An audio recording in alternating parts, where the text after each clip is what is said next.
kasi andito pa tayo sa Davao City. Pero kung nandun na po tayo sa aming islang Maanyag ng Island Garden City of Samal, mabuhay Madjao. Buhay Madjao. Yes, Madjao. Sa Davao is Madayaw, ang Samal po is Madjao. Madjao. M-A-D-I-A-W. Madjao. Madiyaw. Madiyaw. Yes, Madiyaw. Madiyaw, hindi Y. Okay, good morning, everyone! Good morning! Excited na ba ang lahat? Yes! Happy Sunday, everyone! Happy Sunday! Okay, by the way, so I'm Esther Donaire Quisada, NN for short, and together with my co-tour guide, nandito lang po sa gilid, Ate Floriby po, Pinietes, Yeah. or pwede nyo na po siya tawaging NN, Ate Flor, and ako po is NN for short din po. And of course, welcome aboard sa lahat sa MBCA Garlines, together with our boat captain, nasa likod lang po, Captain Boards, John. And of course, our crew with Ate Leia and Ate Judith po, pang unlimited lunch. Yes. Unlimited lechon. Yes. So, meron bang mga non-pork eater dito? Or Islam? Hindi kumakain ng lechon. Pakitaas yung kamay. Non-pork eater po. So, lahat tayo kakain ng lechon. Okay, yun ang maganda. Okay, so, meron, especially andito tayo always sa buong araw sa bangka. So, yung first reminders po natin, meron kaming tinatawag na outrigger, balancer, or tinatawag po yung cutting, yung pinakababa po. Ayan. Ang purpose po sa cutting is for balance ng bangka. While on the spot na po tayo, bawal talaga sakyan si cutting. Bawal patungan ang cutting. Kasi once papatong, atin susunod yan at sasakay na rin. So that's the time, hindi na mabalance yung bangka natin dyan. To avoid accident din po. Kasi dikit-dikit po ang mga bangka. And pagdating dun sa spot, may tendency mag-same rota rin po kami. So dikit-dikit ang mga bangka niyan doon. Baka maipit kayo sa cutting. So to avoid for that, walang pupunta sa cutting para safety ang lahat. Okay lang ba? Yes po. Ayan. Pagdating din natin sa spot, and then si Captain is hindi pa siya ready for docking, baka meron lang din na medyo excited na, and then mag-jump na, di pa okay yung bangka. So, wag natin gagawin yun. Natin sa likod, umiikot yan. So, hindi rin natin alam yung current sa tubig, baka mag-iba po.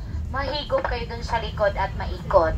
So, for the safety lang po sa ating lahat, always din po tayo mag-antay ng signal ni Captain, or sa akin or si Ate Flor, kung pwede na tayo mag-start swimming and enjoy. Dito rin po sa side, dyan sa gilid. While nagto-travel tayo, bawal talaga tayo magtambay sa labas. Pero kung nakastop tayo sa ating spot, no worries everyone. Anytime, pwede kayo dyan sa gilid, sa labas po magtambay. Walang problema, basta nakastop lang po ang bangka.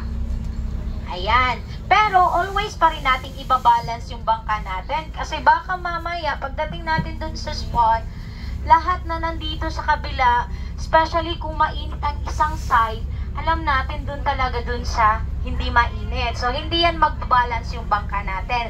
Tagilid din tayo niyan. So, i-balance din natin. Kung meron dito sa kabilang side, meron din dito. Para safety tayo. Okay? Kung meron mang maninigarilyo sa grupo natin, walang problema po. Anytime, pwede po tayo, smoking area at the back. So, pwede tayo doon, walang problema po. And of course, dito po sa harapan, while nagta-travel tayo, take picture, group picture, solo, couple, mag-rose and jack kung meron kayong ka-rose and jack. Kung wala, mamaya hanapan natin ang paraan yan. Okay? Nag-judge ko na si ma'am. Okay, so dito po, ito pong hagdan, tinawag po namin itong damyo.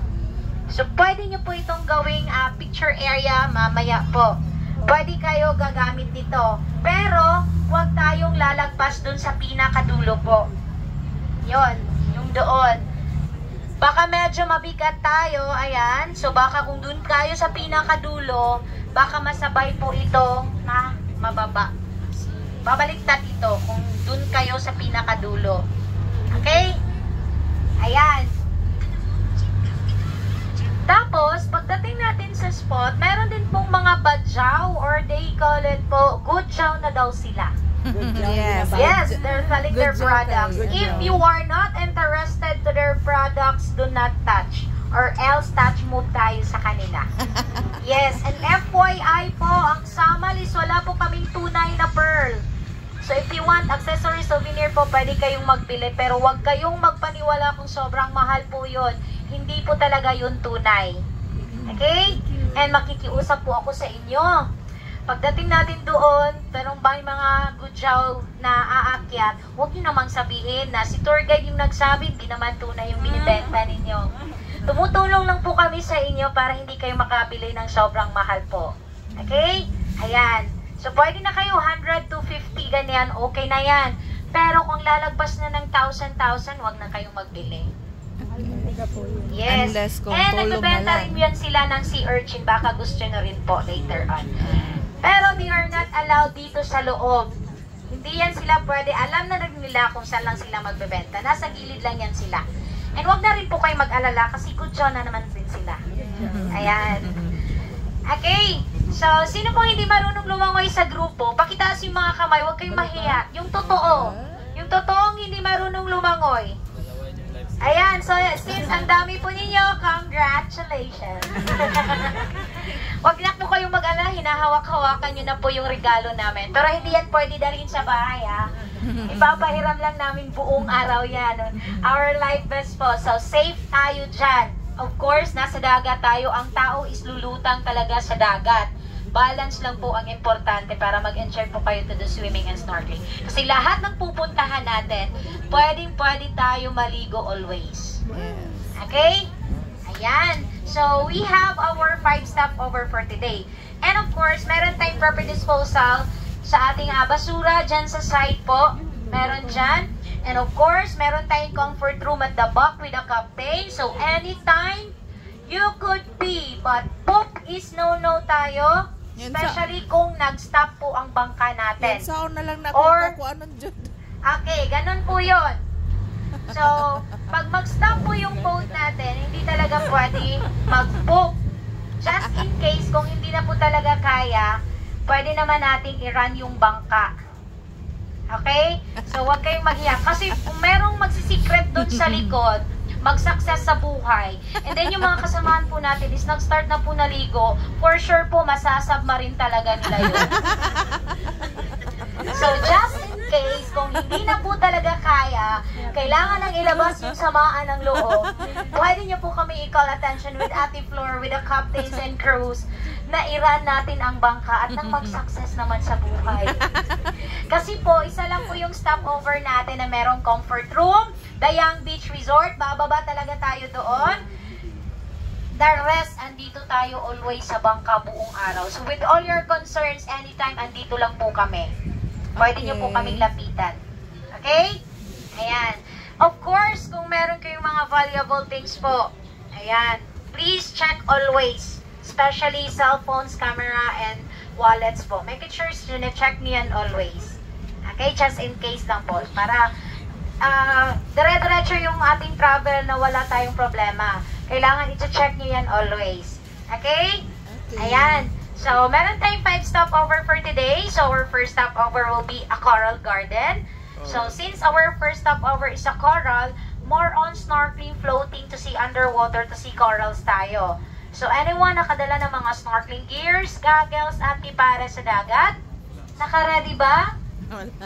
Yes, of course. Ang iba, naka-ready. Yung iba naman, sa sobrang excited po, naiwan sa bahay. So, if you want to see underwater at mag-enjoy sa ating first stopover, sila Captain, meron yang silang mga prepare na snorkeling gear, but it's for rent. It's 200 for the whole day. So, pwede nyo po kaming lapitan later on. Sa gustong mag-rent po, paunahan na rin po tayo since hindi po masyadong marami yung mga snorkeling gears nila doon. Pwede nyo rin po yung magamit sa iba pang mga spot. Ang pinaka-highlights talaga niya is yung ating first stopover, which is Coral Garden po. Kasi snorkeling area tayo doon. Ayan. And of course, our second spot will be Dayang Beach. Ayan, Dayang Beach Resort and Coral Garden. This is located at Talikod Island. Ayan. Spot is the Young Beach Resort. At the same time, dun tayo magla-lunch lahat. So, bababa po tayo for the lunch. Magsiset up po sila Ate Lea doon sa inyong buffet sa ating unlimited lunch mamaya. Ayan. Okay, and then, after sa lunch po natin, we will proceed to the main island of Samal. So, we're going to Pasig Kinupong or Little Sandbar. So ngayon po, sasabihin na namin, wala talaga tayong makikitang sandbar ngayon kasi nasa middle tayo. Hindi maglo-low tide, hindi mag-high tide. Next week pa po ang low tide talaga. Okay. Kaya hindi talaga natin makikita si Little Sandbar doon. Pero medyo mababaw siya, pero mga nasa, depende sa taas. Kung may nasa baywang, ganito, hindi talaga makikita ninyo. Kung sobrang low tide doon, pwede talaga siya maglakad, pwede kayong maglakad-lakad sa gitna yun ng dagat. Doon sa Pasig Kinupong or Little Sandbar, nandoon po yung mga water activities like jet ski, banana boat, dragon boat. Pwede kayo to do rides. At the same time, meron doong mga nagbebenta ng ice cream na nakabangka lang for 20 pesos po. Magkaka-ice cream yummy kayo doon sa Pasig Kinupong Little Sandbar po. Sa Noynoy Starfish po or Dalapas Island to do snorkelings again. Facing also our famous and luxurious beach resort inside Resort, Malipano Island, and yung Dalapas Island po. Our last spot, depende na kay Captain, Diaz Island or Rushing Island. Basta, we have our 5 stopover for today. And of course, we will be sightseeing some of islands, some of attraction ng Sama later on. Okay. Pinaka-importanting reminders po sa lahat. Every time na magpunta tayo sa ating spot, kung makakita kayo ng starfish po, everyone, hindi po pwede hawakan ang mga starfish po. Lalo't-lalo na iaangat siya sa tubig dagat. Take picture, magsa-selfie kayo, and i-post ninyo sa social media, huwag niyo pong gawin yan. Hindi na po pwede ang mga starfish ngayon hawakan ng tao. Yes. Baka may makakita sa inyo at ma-report kayo, hindi na po pwede yan. For your safety po. You can take picture but still in the water. Wala sa inyong kamay. Okay lang po na mag-picture kayo ng starfish po. Okay? Okay na tayo sa mga reminders natin? Yes. Pinaka-importante po lahat ng reminders natin. Because your safety is our priority. Yes. Okay? Once again, good morning everyone and welcome aboard. Hep hep! Hooray! Hep hep! Hooray! Pag hindi malakas yung sigaw, walang breakfast. Okay everyone, hep hep! Hooray! Pwede ako mag-picture sa inyo? Yes! Anytime? Yes! Kami natin floor? Yes! And of course, pwede nyo po kaming utusan anytime to take pictures on your phones sa mga aurahan time ninyo. Once again, good morning!